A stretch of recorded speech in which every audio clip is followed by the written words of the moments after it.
40 minutes, but I want to start by talking about a number of indicators we're seeing which point to a strengthening economy, which, as you know, is a result of sound economic management.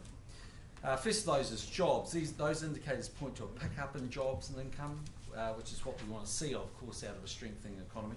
Firstly, the number of job advertisements continue to increase. ANZ's report last week showed that the number of jobs advertised on the internet or in newspapers grew almost 9% over the last 3 months.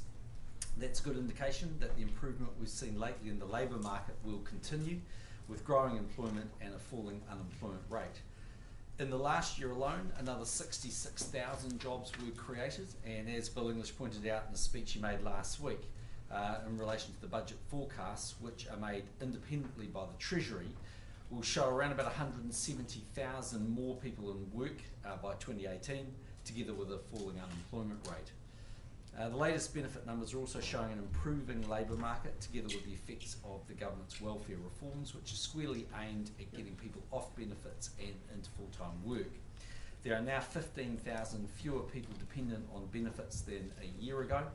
At the height of the recession, there were almost 353,000 people on welfare. That's now down to 295,000. Our focus on investing in people earlier and supporting them into work is clearly paying off. In the past 2 years, we've seen almost 30,000 fewer children dependent on benefits. The effect of that on children and families cannot be underestimated. We know children are almost certainly better off when they are in working households, and National's backing those children to have a better future. In terms of incomes, the average full-time wage is now almost $54,700 a year and rising faster than inflation. As Bill English mentioned in his speech, the budget forecast will show it will rise to $62,000 by 2018. So a strengthening economy is not just about GDP figures, which can seem rather remote from many people's lives. In the end, it's about jobs and incomes. And we're seeing positive results here. Demand for workers across a number of sectors is growing, employment is growing, the number of people on benefits is falling, and wages are rising faster than inflation. The budget next month will lock in those gains. In terms of my activities this week, I'll be travelling to Napier tomorrow, then in Motueka on Thursday for a number of visits. I'll of course be attending the Anzac Day commemorations as usual here in Wellington for the dawn service and then the national service at 11 o'clock. Questions? If you've got that rising average income, do you need to increase the tax income brackets? Well, that's always an issue that people raise about fiscal creep, but I mean, in the end, inflation's relatively low at the moment. I think what the budget will show is there is some room there for the government to consider its initiatives in the years ahead, but not a lot of room. Do you think that the wage increase is being spread evenly across the income spectrum? It's never going to be perfectly even or flat line across all industries. I suspect some industries where there's now skill shortages like construction, others are likely to be seeing faster wage increases. But obviously you hope that there's a sort of universal effect that that people are at least seeing pay increases and pay increases higher than the rate of inflation. Because some people are saying that that average number that's often cited disguises that some of the wage increase is actually going to the top end and not to the bottom end. I think it's always true when you look at any average, it's made up of a whole lot of different sectors and a whole lot of different pressures. But I mean, I think generally we can see from manufacturing right through to construction, the agricultural sector, the services sector, there's been growth in all of those areas. I suspect that there's been wage growth occurring across the board. That wage growth's been relatively modest, but it's certainly been above inflation as a general rule. Do you get any sense that there is a growing unease in New Zealand about inequality and wage inequality? Well, I think inequality's been one of those issues where it's suited the left of politics to make the case about inequality because the overall economy's been performing so well. They don't believe that they can get traction with voters on an overall economic message. Certainly what we know about Labour is that their record isn't good about when it comes to managing the productive side of the economy. I can only rely on the advice that we get, and if you look at the most definitive study when it comes to inequality, Brian Perry's work, it shows that we're not becoming more unequal. Over the course of the last decade, it's been about the same. The big gap in income inequality took place in New Zealand between 1984 and 1990. in the very early 1990s. But I mean, of course, one of the reasons why the government runs so many redistribution programs is to support people at the lower end. So, you know, they are in need of income support, and we do that through Working for Families or accommodation supplements or the likes. What about city versus country? I mean, you know, how would you see the average again? Is that going to be fairly spread in between the cities and the regions? Or Varies a bit. I mean, we put out quite a lot of data, I think, some months ago with the Business Growth Agenda, looking at the particular results, and it depends. If you take Taranaki, for instance, I think their average incomes from memory was about $75,000, that sort of order of magnitude. So it depends what's driving their sector. What we do know is that growth in the regions has been happening at quite a brisk pace, so it's not just an Auckland Christchurch driven issue, but certainly, you know, it depends a bit on what, you know, the outlook for the rural economy is. The next Brian Perry's work on income inequality captures inequality of income. It doesn't capture inequality of wealth though, and so long as you have income inequality, you're going to have an increasing wealth gap, if you like. Are you satisfied that these official measures actually capture what people would understand to be the gap between the rich and the poor, rather than simply income? We can always kind of try and redefine the landscape, but I've had Brian in my office and I've got him to run through the rationale of how he collects the data and how he applies the findings he's got. What I'd say is it's not unusual that you've got, you know, a significant amount of wealth held by a relatively small group of people. That's actually true pretty much in any developed economy around the world, and a lot of undeveloped economies as well. And that's because above a certain level, people can start acquiring assets and acquiring their wealth. It's very difficult if you're just, you know, essentially living with enough income to pay the bills as they go along. And unfortunately, a lot of people are in that category.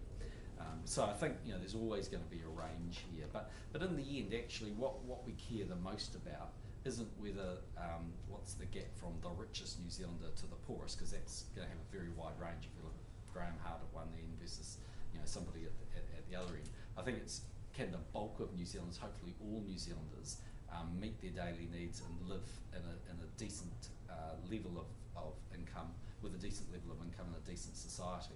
And I think that's why the government has supported all of these programs to help those who's through their current income source can't actually meet all of their needs. That's why Working for Families Accommodation Supplements, all those things are such big programs. The next MSD report on incomes is due out in June. Yeah. Are you going to release it before the election, and are you confident it's going to tell you that the picture hasn't changed? I just don't have any advice on that, but when I sat down with Brian Perry, if he's the author of that particular work, he certainly indicated to me things were, you know, on track to show the trends of the last decade, which is there's no widening in income inequality. Bruce, have you sort of received any more information on the Kiwi killed in the drone truck? No, I haven't sought any more information. How did you first find out? My agencies informed me. Is it sort of a full brief, or were you just sort of told the New Zealand? Oh, I don't have those details. I can't remember exactly when I first found out, but I certainly advised that it was the individual in question was likely to have been killed. Yeah. Why did you think it inappropriate at the time to tell the public that New Zealand happening? A few things. One, it took quite a while to get the DNA information to absolutely confirm it was the individual in question, and secondly, out of respect to the family. Has the family asked you to get more information on how exactly this man was killed? No, not to the best of my knowledge. Do you not sort of feel like you should? Like, if the, is it enough to just sort of rely on the US saying this man was involved? I haven't dealt directly with the family, but I think my agencies have. They certainly haven't made any of those requests to us. I think they've been, they're obviously highly traumatised by the situation, but I think they've been comfortable with giving them all the information that we have. But as Prime Minister, should you not, sort of, I'm assuming you could get the information if you wanted, given our intelligence sharing operations with the US, should you not try and find out sort of more about how this goes? Well, I can't go into the level of all the information we've given them, partly because I don't know all of that myself. I wasn't engaged in all of those conversations, but I'm comfortable with giving them as much information as we practically can. But for you personally, do you not think you should find out exactly how this goes? Well, I'm comfortable. I have a good enough understanding of the situation. When did you get the DNA information? Don't know exactly. Check my office. Was this guy involved in orchestrating violence? Is this that you're aware of? Well, I don't go into individual cases. All I can tell you is that I'm comfortable that the work my intelligence agency provided for me clearly indicated that he had terrorist links. Is he the only New Zealander killed in Yemen that you're aware of? I'm not in a position to comment on that at this point. But it's possible that more may have been killed. I just wouldn't want to comment on that at this stage. Prime Minister, Eastern trading laws, we saw at the weekend, Wanaka, almost the whole town flout the laws. Is it time that we just look at repealing them? I think if you ask me in a personal capacity, the answer would be yes. I don't think the law's working terribly well, but I've always voted in favour of liberalisation of trading laws when it comes to Easter weekend. The problem you've got is it's always been a conscience vote, and it's been a combination of the unions certainly exerting its influence on probably the left of politics, and joined by those who have strong religious beliefs. So, in my view, the law doesn't work very well, and it should be overhauled. But that would be a matter of I don't think we'd move away from having a conscience vote. So that would be a matter of getting a majority in Parliament. Is it a waste of resources to actually have this monitored, or even having the Department of Labour have to keep an eye on it? Well, I think the problem is that we have laws in this country, and the expectation is those laws will be met, and if they're not met, then action needs to be taken. I might think that the law is set in the wrong place, but as I said to you, in the end it's been tested before and it's failed at that hurdle of getting a parliamentary majority. So we've heard over the weekend that retailers were probably told, look, don't worry about it, we're not going to take too strong a line on this, on the quiet. What do you think of that about? Well, I don't have any advice to that effect, and I certainly couldn't encourage that. I can just give you my own view on the matter. So you think that the officials should be pursuing blatant cases where people are opening against the law? Well, we set laws in the country, and we expect people to meet those laws. There's always a tolerance, aka the speeding limit, but as a general rule, the expectations are people will meet the law. If you don't enforce the law, the problem is you get people who will be law-abiding citizens potentially at disadvantage from others. So as I said, I might have a view that the law's set in the wrong place, but there's only one way to resolve this, and that's not encourage people to break the law. It's ultimately build a parliamentary majority to change the law. And you Only don't 2 think businesses this- were prosecuted last year. Do you think that level of tolerance is at the right level? I'm amazed if it's at that level. I've had a number of people just approach me in the street to say they've been prosecuted, but if you're telling me it's 2, it's 2. But That's what Amy told us. I was of the view it was higher, but I don't have any evidence to support that. Just on Judith Collins. Yeah. Look, if dinner in Beijing was private, why did Carl Worker ask to be briefed? I don't have those details. You need to ask Judith Collins. I mean, if it was purely a private dinner, you wouldn't expect the ambassador to ask for a briefing from the minister. Well, you need to make sure that your assumption or assertion is the right one. How do you mean? Well, do we know that's a fact? That he asked to Yeah. be briefed on this? Yes, she told me on Friday. Then take it up with her. Yeah. Do you think she, did you have do you any? think she misled Parliament last week when she gave the answer she did to Grant Robertson? I haven't looked at the transcript of what happened to Hansard in Parliament. Look, my understanding from a brief sort of thing I've seen is that she believes she misunderstood the question. But in the end, if she did, well, there's a process she'll have to go through to correct her answer if that's the case. But I'll just make the same comment I made in this morning's media. Look, in my view, nothing's changed over the course of the last couple of weeks. What this demonstrates is this is now purely a question of politics for Labour. They don't care about the individual issue. New Zealanders will form their view one way or the other, and they would have done that some weeks ago. But actually, nothing's changed. And in the end, if Labour want to carry on talking about these issues, they should go ahead. Because I think for the vast bulk of New Zealanders will say, is this really the issue that's dominant in the day?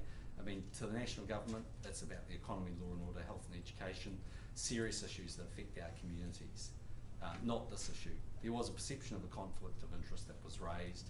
The Minister, I'm sure, will manage that better in the future. But if Labour want to stay preoccupied with this, I suspect they'll continue polling where they're polling. Essentially, she was asked if she'd had any conversations or briefed or discussed the dinner with Carl Worker, and Yeah. she said no, she hadn't had any discussions. And then now her argument is that she's defining it narrowly as saying, well, I was talking about immediately after the dinner, not the next day. But she previously mentioned the fact that she talked to him the next day on Campbell Live, for instance, in one case. Yeah, and like So I said, I don't have all the Hansards and the transcripts and things, but in the end, it's as simple as this. You can go through all the minutiae of all of it, but nothing actually changes. As I said to you last week, at the point at which I was made aware that she had a dinner, as pointed, I was made aware that there was a person that held a role that was official, if you like, in terms of their day job.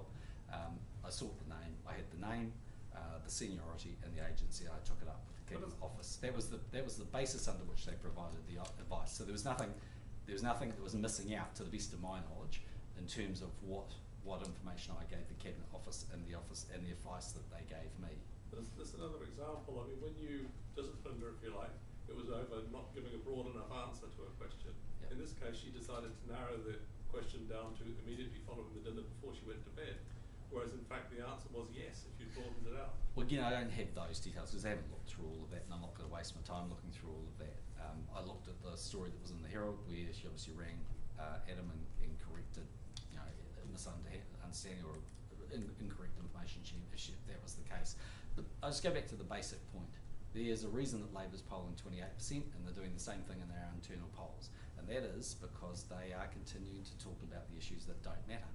In the end, New Zealanders will form a view on this other thing, but nothing's changed in the last couple of weeks. They can keep talking about it if they want to, and they can keep talking about it till election day. I'll be talking about the economy, law and order, health and education. Did you have any discussions with Ms Collins, or did your office have any discussions with Ms Collins after you'd spoken with Mr Worker while you were in Beijing? I'll have to go and check all my details. I don't have that. I have lots of conversations with people, so I wouldn't want to give you information on that one way or the other. What do you think about Sir Werner Gardner giving $1,000 to Shane Jones? Well, I was amazed. Look, at the end of the day, he's free to do whatever he likes. I mean, Heki wasn't aware of it, but feels like a waste of $1,000 to me. What did Heki say to you? She was about as surprised as I was. Is that all she said? Well, in the end of the day, he's free to do what he wants to do. I mean, look, I think it's literally an issue of marriedom. I mean, Wira rang me last night. He said he's known them for 30 years. Nothing personal. He just, if there was going to be a new leader of the Labour Party, he'd prefer it was a Maori. If someone who was very closely linked to the Labour Party offered you a donation, would you accept it? If Helen Clark wants to help me. Look, I don't know. That's a matter for each individual thing. I think what it does show, though, there's one interesting thing about all this, and that is that David Cunliffe knew that Shane Jones was going to make public, because he would have had to, through his pecuniary interest, two relatively, for want of a better term, either high profile or reasonably explosive names. One of them is the person who formerly ran as the president of the National Party, and the other one is a major lobbyist for the oil and gas sector. So if David Cunliffe knew that Shane Jones was going to say that, and he knew that information was going to be public, what are the names of the two donors that he won't release? Because they must be far more explosive than that. So the very interesting question is, did David Cunliffe get money from the oil and gas sector? Because he started making a whole lot of comments about the oil and gas sector very recently. No, I don't know. But we won't know unless he tells us. But I think he should actually, because he's certainly seen his main rival come up with some pretty explosive names. He must have something fairly big he's wanting to hide if he's not prepared to make those names public. Do you believe him when he says he doesn't know who they are? Well, if you guys can do away with that, it's your job. Going back to Michael's question about the drone strike, you said you weren't in a position to confirm or deny, was it, that another New Zealander may have been involved? No, I think I said I wasn't in a position to comment on that this time. Are you waiting for more information? No, I wouldn't say that. I'm just not in a position to want to comment about that. So does that mean you're waiting for something, or that you just don't comment? Well, that just means I'm not prepared to comment at this point. Does that mean you may be willing to comment at a future point in time? Yeah. How far away is this future point in time? Well, it would depend on circumstances. It sounds like you're waiting for confirmation or Not necessarily. more information. Not necessarily. I mean, I wouldn't necessarily have ever been public about the individual that was killed recently. Not because of the way that they were killed, but because there's no particular reason for me to go through that, either out of respect of the family, and for a variety of other reasons. We don't necessarily always comment on people. What I've said to you in the past is that my intelligence agencies provide a very important role. They provide a role in trying to monitor individuals who we believe present a potential threat. This individual was without doubt in that category, but there might be others. So are you sitting on information that indicate that there may be another New Zealander killed in the end? Well, I'm not prepared to answer that today. Is it possible that in this wave of recent strikes, there's been a number and there have been hundred people killed, is it possible that there were New Zealanders involved? Well, I'm not going to go into that today. Do you think it's fair that someone who has had a conviction and served up to 5 years in prison can come to New Zealand with no problems after 10 years have passed, but poor old Nigella for the rest of her life will have to get an exemption to come here because the United States had a connection?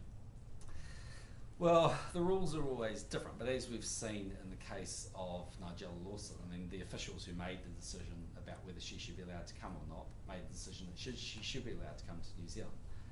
That's a matter for them. I mean, the only point I would make is that she hasn't actually been convicted of anything. But she has to, for the rest of her life, apply for that exemption, where Yeah. someone who has been convicted after a suitable amount of time has passed no longer has to. Yeah, and that's an interesting position to be in. I don't know how many people fit into that category, but you know the purpose of having an override by the officials is to deal with the very kind of example that you're pointing out, that someone who hasn't actually been convicted of something may still be worthy of being granted a visitor's visa to New Zealand. At the weekend, Nick Smith and the Christchurch City Council announced a new deal over state subsidy for social housing, if you like. Oh, you mean the housing accord they announced last week? Extending it to, Yeah. basically extending what was previously denied to the councils to the Christchurch City Council. Yeah. Is that a one-off, or is that something that you're thinking of applying across the country? There's a change to income-related rents. If you're talking about the social housing accord, the way that the way it's now working is that new social housing providers will be eligible for income-related rents. But what is different about the housing accord in Christchurch is that will apply to existing existing tenants of that housing provider. So yes, that is a bit of a one-off and a bit different. And one of the things that the Cabinet had to consider is why would it make an exemption for Christchurch that might not be prepared to do in other parts of the country? And the answer was because in both Auckland's case and Wellington's case, a deal had been cut. They were both done by the previous government from memory, but in Wellington I think they took over a lot of the houses. In Auckland, deal was done with John Banks when he was the mayor. So we were really trying to find a way through that would see more social housing in Christchurch to deal with those issues, and to try and see whether the government could come together in a partnership to assist that process. That was one of the things that they wanted. It seemed to us to be a sort of a fair deal. So it won't apply to councils anywhere other than Christchurch? Probably not. I mean, look, councils are free to come to us and have a talk to us about their own individual circumstances, but as a general rule, we would like to leave things as the way we've set them, which is going forward, new tenants of social housing providers will be eligible for income-related rents. But not councils?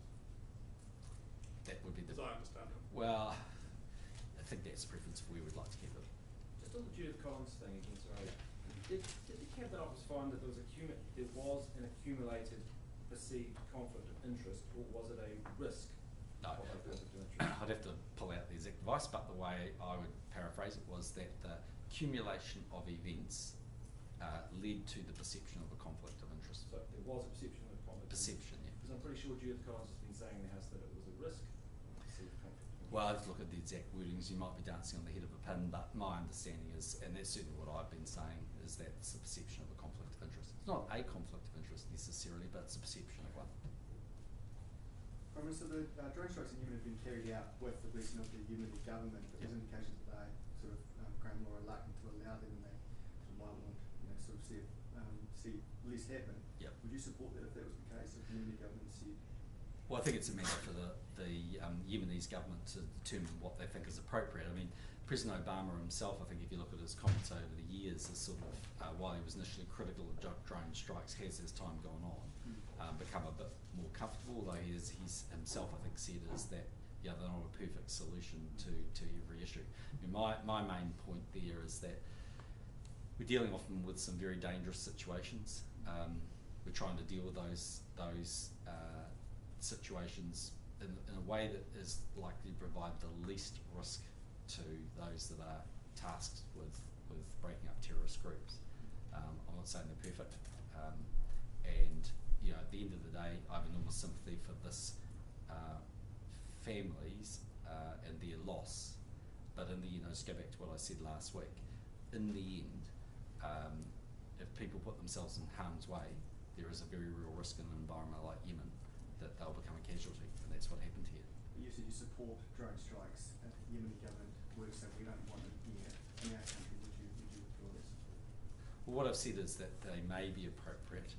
If you go back and look at my exact quotes, they weren't as definitive as that, but I said, look, they may be appropriate under certain circumstances. Have you had any progress in trying to squeeze in a White House visit before the election? I think the office is working on it, but look, I'm pretty relaxed one way or the other. If it happens, it happens. If it doesn't, it doesn't. I mean, there's a cut-off window where, obviously, we're into the election sort of period, and it's far more important that I'd be in New Zealand. But I've sort of taken the broad brush view that it kind of makes sense to do one of those every 3 years if we can. I had lots of time with the president over Christmas. I see him at a lot of international events. I won't be overly miffed if it doesn't happen, but on the other side of the coin, if it does, I think it's kind of a useful thing for whoever the Prime Minister of the day is to get in the diary sort of once every 3 years. Prime Minister, you're running out of time to offer Colin Craig a seat. How do you see that playing out, given he doesn't seem to expect you to do so? Look, there's a lot of water flowing to a lot of bridges between here and the election. Will McCully be in the water? I don't know. As long as he's got a life jacket on, he'll be fine anyway. Did I call the list? Well, let's wait and see. I mean, as I say, a lot of water flowing to the bridge. There's a lot of political parties looking to find accommodations and do deals. That's the nature of MMP, I suppose. How long can you wait before you have to make a call on that? At the extreme, 24 hours before the election. In reality, probably a little sooner. Okay, thanks very much.